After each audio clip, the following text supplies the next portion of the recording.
The morning began like any other. The sun had just begun to peek over the horizon, casting a soft light over the city streets.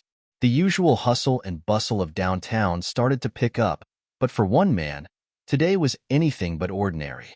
He had no idea that the routine task of visiting the local bank would soon change the course of his day, and perhaps his life. This was the story of Adrian Williams, a 32-year-old black man, an entrepreneur who had recently opened his own small business in the city. On paper, everything seemed fine. Adrian was driven, focused, and always on top of his work. But today, when he walked into the bank, everything would change. Adrian had an appointment, a simple meeting to discuss the future of his small business. He had all the documents ready, the pitch prepared, and the questions lined up. But as soon as he stepped through the glass doors of the bank, something didn't feel right. The cold, almost sterile air of the building hit him immediately. His footsteps echoed on the marble floor, and the silence was broken only by the soft murmur of people in the distance. The gleaming glass counters, the sharp angles of the high-end furniture, and the polite receptionists. It was the image of professionalism. Yet, Adrian felt a shift in the air, a subtle unease that he couldn't quite place. He approached the reception desk, where a woman named Allison was busy typing away at her computer. She didn't look up at first, her eyes focused entirely on the screen in front of her. Adrian cleared his throat, but she didn't seem to notice. "Excuse me," Adrian said, louder this time. She glanced up, almost startled, but her expression was unreadable. "I have an appointment with Ms. Rogers," Adrian continued, offering a polite smile, still unsure of what had thrown him off. Allison nodded slowly, scanning her computer screen without speaking. It felt like an eternity before she finally said, "Please take a seat. Ms. Rogers will be with you shortly." Adrian nodded, trying to push away the growing discomfort. He took a seat in the corner of the room, settling into the uncomfortable chair. He glanced around, watching as other clients, mainly white, were quickly ushered into offices or greeted with warm handshakes and smiles. They spoke briefly with receptionists, their voices light and filled with familiarity. "I'm sure it's just my imagination," Adrian thought to himself. "Maybe she's just busy, and I've got to wait a few minutes." But as the minutes ticked by, that feeling of unease only grew stronger. 1 hour, 2 hours. Still, no one had come to speak to him. "I've been here for far too long," he thought, glancing at the clock. Yet, there was no sign of anyone coming to explain the delay, and he was beginning to wonder why no one seemed to acknowledge his presence. His stomach knotted in frustration. What is going on? Why is everyone else getting attended to? Adrian asked himself, feeling the weight of his thoughts slowly creep in. Was he overthinking it? Or was something happening that he simply wasn't privy to? 3 hours passed. The office space was still bustling, but Adrian's patience was beginning to wear thin. He tried to distract himself, checking his watch and tapping his foot nervously. But nothing was happening. The receptionist hadn't returned. His phone was silent, the unanswered calls piling up. By now, the lobby was quieter. Only a few patrons remained in the waiting area. Yet, Adrian's frustration was palpable. He couldn't help but wonder if this had something to do with him. The longer he sat there, the more he felt the sting of being ignored, overlooked, as though he wasn't worth their time. He glanced up once more, and as if by cue, the bank manager, Ms. Rogers, appeared from the back office. Her expression was calm, almost too composed. She walked past him without a glance, headed to the office next to his. She didn't seem to notice the irritation growing in his chest. Adrian's hands clenched into fists. "I've been here long enough. I'm not going to sit around and wait any longer," he thought. But just as he stood to approach the desk, Ms. Rogers turned her head slightly, catching his eye for a moment. "Mr. Williams?" she called out, her voice colder than it had been earlier. He nodded, feeling a pang of disbelief. Finally, he thought, what took you so long? When Ms. Rogers finally acknowledged him, the coldness of her demeanor left Adrian unsettled. The warmth he had expected to feel, the sense of professional courtesy, was gone. Her actions seemed more of a formality than anything genuine. "Mr. Williams, please come with me," she said, her voice now clipped. As he walked behind her to the office, Adrian couldn't shake the feeling that something was off. The unease that had been building for the last few hours had now settled into a knot of certainty. Something about this situation wasn't normal. The door to the office closed behind him with a soft click, and as he took his seat, Adrian's mind raced. What was happening? Why had he been treated like this? Was it just an unfortunate series of events, or was there something deeper at play here? As the door shut behind him, Adrian settled into the chair, the weight of the situation pressing in on him. He glanced around the office. It was what he expected: polished, professional, cold. But in that moment, as he sat across from Ms. Rogers, the harsh reality of what had just happened began to sink in. The long wait, the dismissive attitude, the way he'd been completely ignored. It didn't feel like an accident. The meeting had just begun, but Adrian's mind was already racing, trying to understand what had happened and why. His thoughts were clouded by the lingering frustration of having been made to wait for hours, hours that felt like a lifetime. The discomfort in his chest, the feeling that something was wrong, wouldn't go away. Ms. Rogers sat across from him, her expression still composed but colder than Adrian had anticipated. She opened the meeting with the same stiff politeness she had shown him earlier, reviewing the business proposal he had brought in. "So, Mr. Williams, I see you're looking for a loan to expand your business. Tell me more about what you're envisioning." Adrian nodded, trying to focus.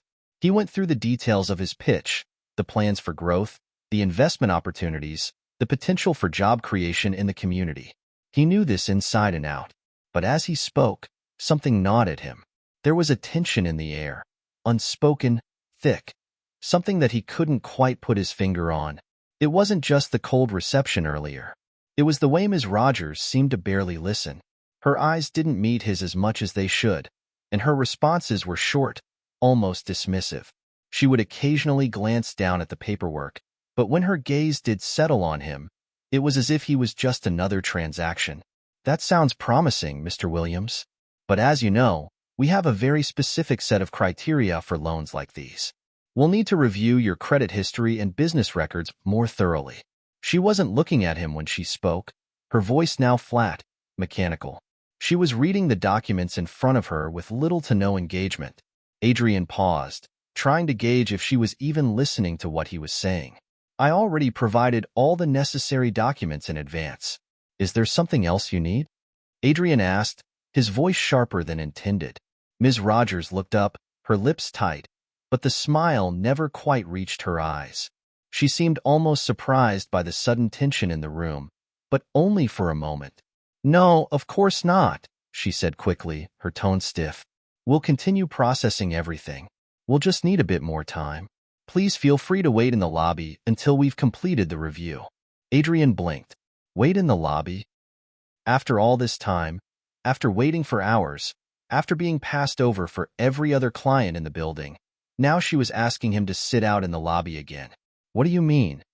Adrian asked, unable to keep the incredulity from his voice. "I've already been waiting for hours.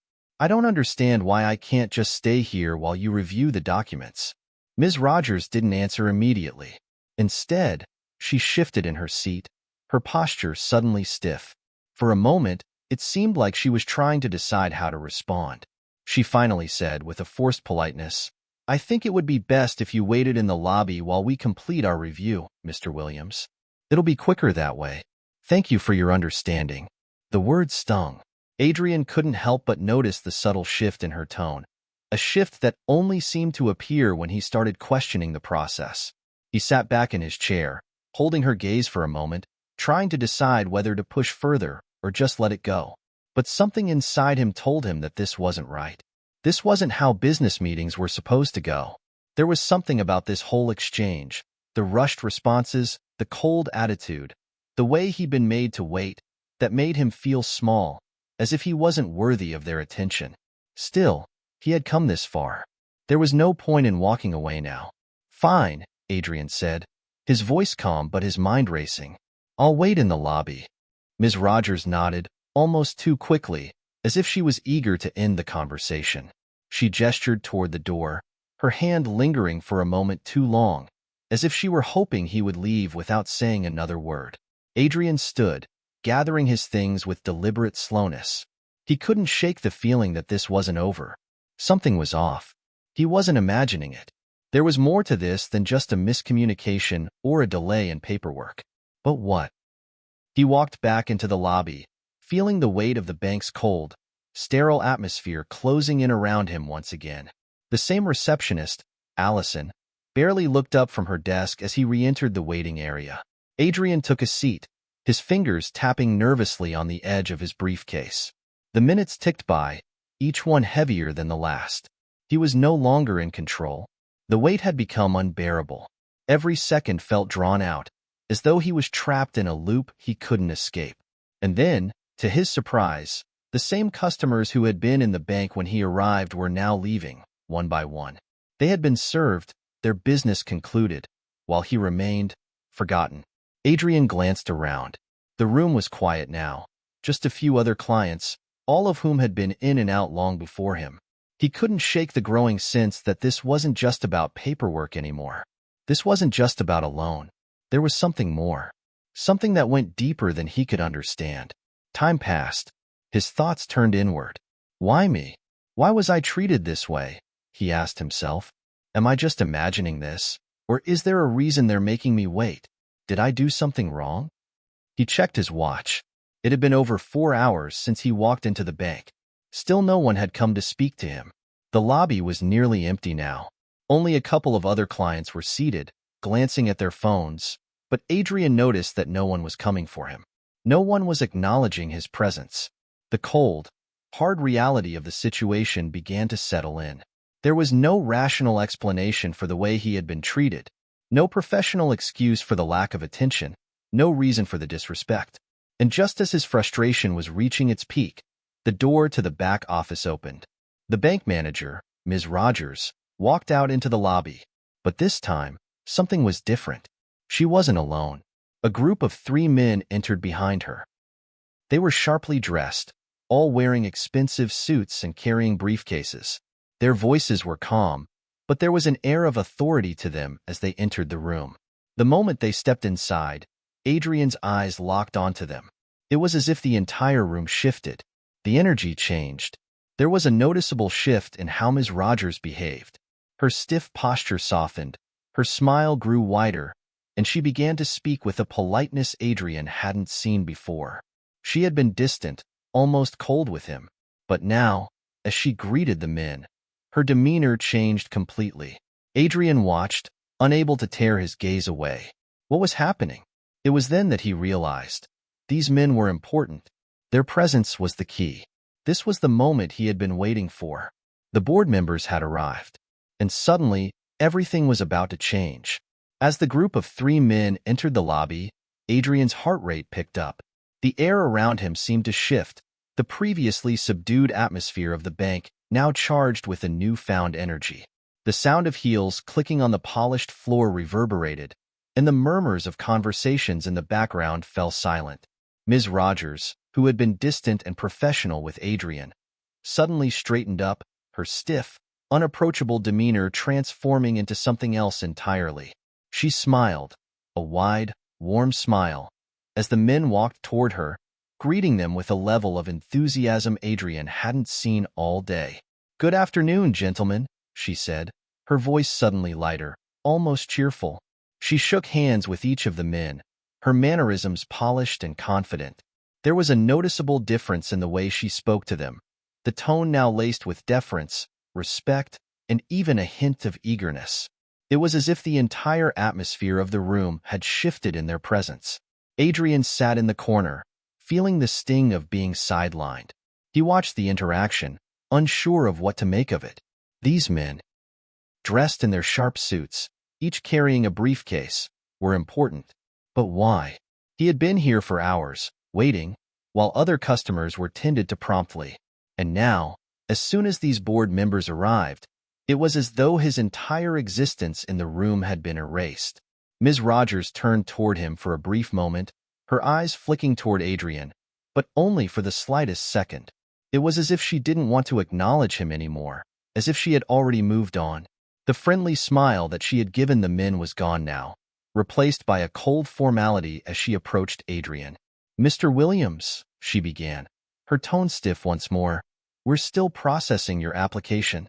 If you wouldn't mind waiting a bit longer, we'll get back to you shortly." Adrian's jaw clenched, but he didn't speak. He didn't need to.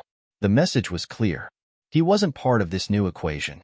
As she spoke to him, her attention seemed half-focused, distracted.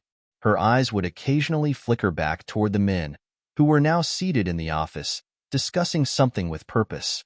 What the hell is going on here? Adrian thought to himself. Why the sudden change? Why am I being treated this way? The minutes stretched on, and Adrian, now visibly uncomfortable, shifted in his seat. He wasn't even sure what to do anymore. He wanted to get up and leave, but something inside him told him to stay. He had come this far. He had sat through the disrespect and the delays, but there was still a nagging feeling that he was being kept in the dark. A sudden wave of clarity washed over him. They're here for a reason, Adrian thought, his gut telling him that he was witnessing something far more than just a lone review. The men, the board members, had come in, and Ms. Rogers had completely changed her approach. There was no denying it now. This wasn't a simple business transaction. It wasn't just about papers, numbers, and loan approvals. There was something else happening here. Something that Adrian couldn't quite comprehend. Adrian stood up abruptly, unable to sit still any longer. His legs were stiff, and he needed to stretch, but also, he needed answers. He glanced toward the back office where Ms. Rogers and the men were seated, deep in conversation. He could hear their voices rising slightly, though the words were indistinguishable. This isn't how this is supposed to go, Adrian thought, his patience thinning. I've been here for hours, been treated like an afterthought, and now, these men show up and everything changes? He took a deep breath, steadying himself. He was tired of being ignored. He was tired of being treated like he didn't matter. Without a second thought, Adrian walked toward the back office. The hallway felt long, almost too quiet, but he didn't falter. He knew what he had to do. Just as he was about to knock on the door, Ms. Rogers emerged from the office, her face instantly morphing back into that cold, professional mask. She barely looked at Adrian as she closed the door behind her with a soft click. "Mr. Williams, please," she said, holding up her hand in a gesture of dismissal. "I must insist you wait a little longer. We're finalizing some details with the board members. It's important you don't disturb them at this stage." Adrian felt his anger rise. He had had enough of being dismissed, enough of being treated like a second-class citizen. The words that had been festering inside him for the last several hours finally broke free. "I've been sitting in that lobby for over 4 hours. No one has come to talk to me. No one has said anything, and now you want me to wait even longer while you talk to them?" Adrian's voice was steady, but his frustration seeped through. Why is it that when they walk in, suddenly everything changes? What is going on here? Ms. Rogers froze, her eyes locking with Adrian's. For the first time that day, she seemed caught off guard. Her lips parted as if she were about to say something, but no words came. Adrian pressed on, unwilling to back down now. "Are you telling me that the men who walked in after me are more important than I am? That their time is somehow more valuable than mine? I've been here since this morning. I've been waiting, like I'm supposed to be invisible, like I don't matter." The silence stretched between them, and for a moment, neither of them spoke. Adrian could feel the weight of the moment. His chest was tight with anger and confusion, but there was a sense of clarity as well. He was tired of being ignored, tired of waiting. He had to get answers, even if it meant confronting the situation head-on. Finally, Ms. Rogers spoke, her voice quieter now, almost apologetic, but there was no sincerity in her tone. "Mr. Williams, this isn't the right time," she said softly, still avoiding eye contact. "We need to focus on the review. I'll be with you soon." Before Adrian could respond, she turned quickly and walked back into the office, closing the door firmly behind her. The sound of the lock clicking into place echoed in Adrian's ears, and for a moment, he just stood there, staring at the door, unsure of what to do next. He felt the weight of the situation press down on him. He wasn't going to get the answers he needed today, not with the way things were going. But something deep inside him told him that this wasn't over. This moment, this meeting, this sudden shift in atmosphere, was just the beginning. The board members were still in there, still discussing something, while Adrian was left standing in the hallway, still waiting for an explanation that he wasn't sure he was ever going to get. And for the first time in a long while, Adrian knew that this wasn't just about a loan. This wasn't just about money or paperwork. This was about something bigger, something deeper, something that would force him to confront the truths he had been avoiding for far too long. Adrian stood there in the empty hallway, the weight of the moment pressing down on him with each passing second. His thoughts raced. What had just happened? Why had Ms. Rogers suddenly dismissed him so coldly, without any clear explanation? He couldn't shake the feeling that something was very wrong, something that went beyond a simple business meeting. There was a deeper current at play, one that he could feel, even if he couldn't see it clearly yet. He paced back and forth, the cold marble floors beneath his feet echoing with each step. His mind was filled with questions. Why had he been treated like this? What was the real reason behind the sudden shift in the room? Why had these board members walked in and immediately been given the red carpet treatment? And why was he, a paying customer, made to wait for hours while others were swiftly attended to?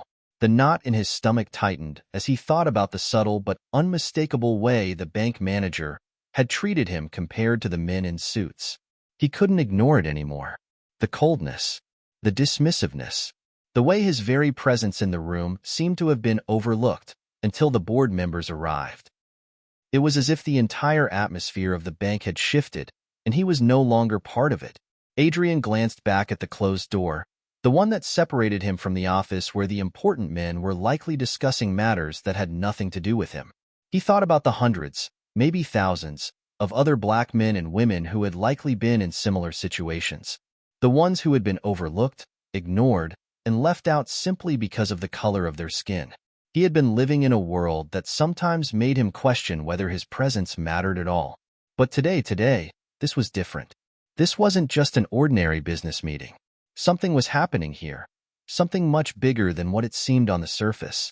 He couldn't let this go. Determined, Adrian made his way back toward the office, his steps slower now, more deliberate. He wasn't going to stand idly by while the truth was being hidden from him. He wasn't going to let this moment pass without confrontation. He had been pushed too far, dismissed too many times. This was his chance to stand up, not just for himself, but for everyone who had been subjected to the same treatment. As he reached the office door, he paused for a moment. His pulse quickened. He was about to make a decision that could change everything. He took a deep breath, gathering his thoughts and pushing aside the anxiety that threatened to cloud his judgment. This is it. Without knocking, he pushed the door open. Inside, the board members were still seated around the table, engaged in conversation. Ms. Rogers stood nearby, her arms crossed, her posture rigid as she observed the group. She looked up in surprise as Adrian entered, her face quickly changing from composure to a faint hint of panic. Adrian walked in without hesitation, his eyes locking on the three men seated at the table.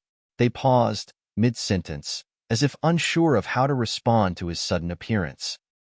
"Excuse me," Adrian began, his voice steady, but firm. "I need to ask you something. Why is it that, after all this time, I was made to wait for hours while others were attended to right away?" The room fell silent. The men exchanged brief glances, but no one spoke. Ms. Rogers opened her mouth as if to intervene, but Adrian cut her off before she could say anything. "And don't tell me it's about paperwork. Don't tell me it's about the loan process. I've been here long enough to know this isn't about business anymore. This is about something else. I've seen it before, the way you treat people like me." The men shifted uncomfortably in their seats.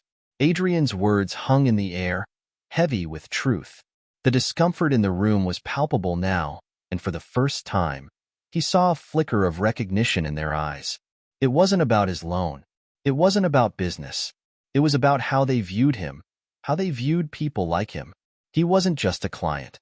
He was a black man, and in their eyes, that meant something else entirely, something lesser. Ms. Rogers opened her mouth again, but this time Adrian wasn't having it. He stepped closer to the table, locking eyes with the men, one by one. "Don't act like you don't see it," he said, his voice rising slightly. "You've been treating me differently from the moment I walked in. I've been ignored, dismissed, Made to feel like I don't belong here, and I'm not the only one. I know I'm not. The men squirmed, and one of them, the one seated at the head of the table, finally spoke. Mr. Williams, I'm sure you're just overreacting. We're just following standard procedure here. Adrian's heart raced as he fought to contain the anger building inside him. Standard procedure? He repeated, almost incredulously. Is that what this is? You think I don't know what's really going on here? You think I can't see how this system works? I'm not just a business owner to you. I'm a problem. Someone who doesn't belong in your world. And the minute you saw me, you made that decision. I could see it in your eyes. For a moment, the room was silent again. Adrian's words hung in the air, too heavy to escape. He could feel the truth starting to sink in. He could feel the weight of what he had just said settling over everyone in the room. But then, as he looked around at the board members, something changed. The room seemed to shift. The discomfort in their eyes gave way to something else, something more familiar. One of the men, a middle-aged man with graying hair and a stern face, finally spoke. His voice was low but steady. You're right, he said, his tone tinged with regret. It's not about your loan. It's never been about your loan. You were right to question us, but there's something you need to understand. Adrian stood there, staring at him, unsure of what to make of the sudden honesty. The man continued, the truth is, there are systems in place that make it harder for people like you, black men, women, entrepreneurs, to get the same opportunities as others. The way you've been treated today, it's not just a coincidence. It's part of a pattern. It's a reflection of a much larger problem that goes beyond this office, beyond this bank, and beyond just one meeting. Adrian's heart sank as the weight of the man's words began to settle in. This wasn't just about the bank. It wasn't just about his loan. It was a part of something bigger, something systemic, and it wasn't something that would be easily fixed. Ms. Rogers, who had been silent up until this point, finally spoke, her voice quieter now. We're sorry, Mr. Williams. I'm truly sorry. But the truth is, we didn't treat you with the respect you deserved. And that's on us. I don't expect you to forgive us, but I think you need to hear this. We are part of a system that's broken. Adrian stood there, his mind racing. The anger that had been boiling inside him began to dissipate, replaced by a quiet understanding. He had been right all along. He had been made to feel invisible, unworthy, and now, here it was, the truth. The uncomfortable, difficult truth that no one wanted to face. So now what? Adrian asked, his voice softer now, but still filled with the rawness of the moment. What happens now? What are you going to do about it? The man with graying hair sighed, looking down for a moment before meeting Adrian's eyes. We change. We start here. We start by acknowledging that we are part of the problem. But it's not enough to just say it. We have to act. The words hung in the air, their weight more pressing than the silence that followed. Adrian stood still, processing what he had just heard. The sudden shift in the room was palpable, but there was something almost surreal about it. The man with the graying hair had said it plainly. This was bigger than just a bad day at the bank. It was about an ingrained system, a pattern of behavior that affected more than just him. And that realization cut deeper than anything else that had happened that day.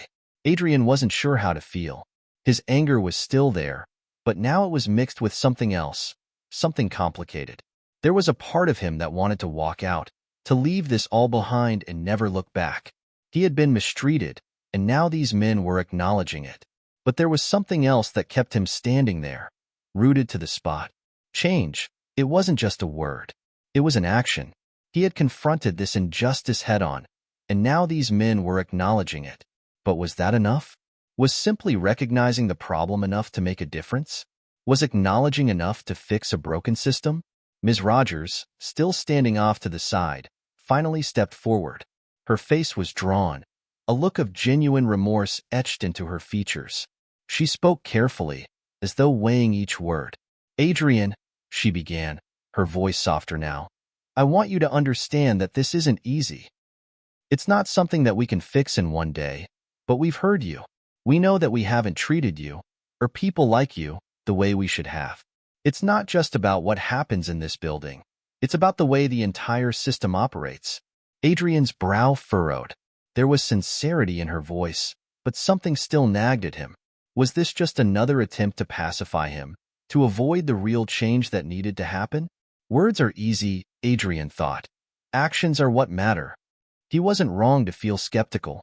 In his life, he had seen too many apologies that didn't lead to change. Too many promises that evaporated the moment the conversation ended. But as he looked at the three men seated at the table, each of them looking at him with what seemed like genuine resolve, he began to wonder. Maybe this time, maybe this moment, was different. Maybe they meant it. The man with graying hair cleared his throat again and leaned forward, his expression intense. We need to take responsibility for the way people like you have been treated, Adrian. We've been complicit in a system that makes it harder for you to succeed. For Black entrepreneurs, for Black individuals in general, there are barriers we've set up. Barriers we didn't even realize we were reinforcing. He paused, as though the enormity of his words had just dawned on him. We have to fix that. Adrian stayed quiet, his eyes searching each of their faces. This wasn't easy for them. He could see that. But he also saw that they were facing a truth they hadn't wanted to face. And that, in itself, was something. I want to believe you, Adrian said finally, his voice steady but filled with emotion. But I've heard these words before. People say they want to change, but when it comes time to act, nothing changes. This isn't just about what you've done to me today. This is about what you've done to so many others for years, decades. People who never get the chance to sit in this room, who never get to make their voices heard. The room fell silent again. Adrian's words hung heavy, and he could see the weight of it all sinking in. There was no turning back from this. The truth had been laid bare. One of the board members, a younger man who had been quiet up until now, spoke for the first time. His voice was low, almost hesitant, but there was a note of sincerity in it that hadn't been there before. We're not asking you to forgive us, Adrian. We don't expect that. But we do need to take concrete steps to fix this. The change we're talking about isn't just about how we treat you today. It's about how we operate going forward. We need to reassess our hiring practices, our loan processes, and how we engage with people in our community. We need to make sure that the systems we have in place aren't keeping people like you out. Adrian looked around the room, his gaze landing on each man in turn. He wanted to believe them. He needed to. But he also knew that change wasn't going to happen overnight. It would take time, action, and it would take more than just a few words spoken in a conference room. So what happens now? Adrian asked, his voice steady but filled with the weight of 1,000 unsaid things. How do you plan to prove this isn't just lip service? The older man with graying hair nodded. We've already begun. We've contacted consultants who specialize in diversity and inclusion. We're reviewing our entire system, from hiring to how we evaluate loans and investments. And we're going to start an initiative to mentor and provide business resources to entrepreneurs from underrepresented communities. But it's not going to stop there. We're going to start holding ourselves accountable for every decision we make. And we'll make sure that the people we serve, the people you represent, are given the same opportunities as anyone else. Adrian's chest tightened with a mixture of relief and exhaustion. This wasn't a magic fix, but it was something. It was a start. It was accountability, a word that had been so rarely used when it came to people who looked like him. I want to believe this, Adrian thought. I need to see it. I need to see that they're serious. This isn't over for me yet. For a long moment, no one spoke. Then, the man with graying hair extended his hand toward Adrian. His voice was firm as he spoke again. We can't undo the past, Adrian, but we can do better. We will do better. And it starts with this. Adrian didn't hesitate. He shook the man's hand, his grip firm, his eyes steady. This wasn't the end. This was just the beginning. A long road awaited, but for the first time in a long while, Adrian felt like he had a small foothold, a sense that maybe, just maybe, things could be different. Good, Adrian said, his voice quiet but resolute. But I'll be watching. I'll be holding you to your word. The man nodded, his eyes sincere. You have every right to. As Adrian turned to leave, he felt the weight of the conversation, of the truth he had unearthed, settle into him.